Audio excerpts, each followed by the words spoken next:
Sholat tadi subuh. Sudah sholat subuh? Yakin? Ya. Kalau ada yang terlambat, lakukan pada saat sadarnya.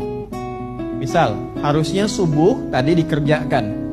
Adzan berkumandang jam 4 misalnya 35. Lalu dia sholat, bagus. Tapi ada yang kesiangan bangun 5.34. Baik ya?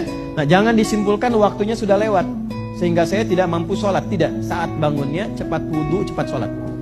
Jelas? Walaupun bangun jam 10. Ya, enggak, saya serius.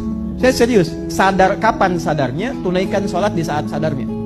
Ya, karena ada yang kurang informasi sehingga menyimpulkan kalau sudah lewat, saya baru sadar, lewat, hilang kesempatannya.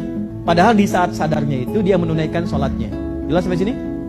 Tapi jangan disengaja. Dosa.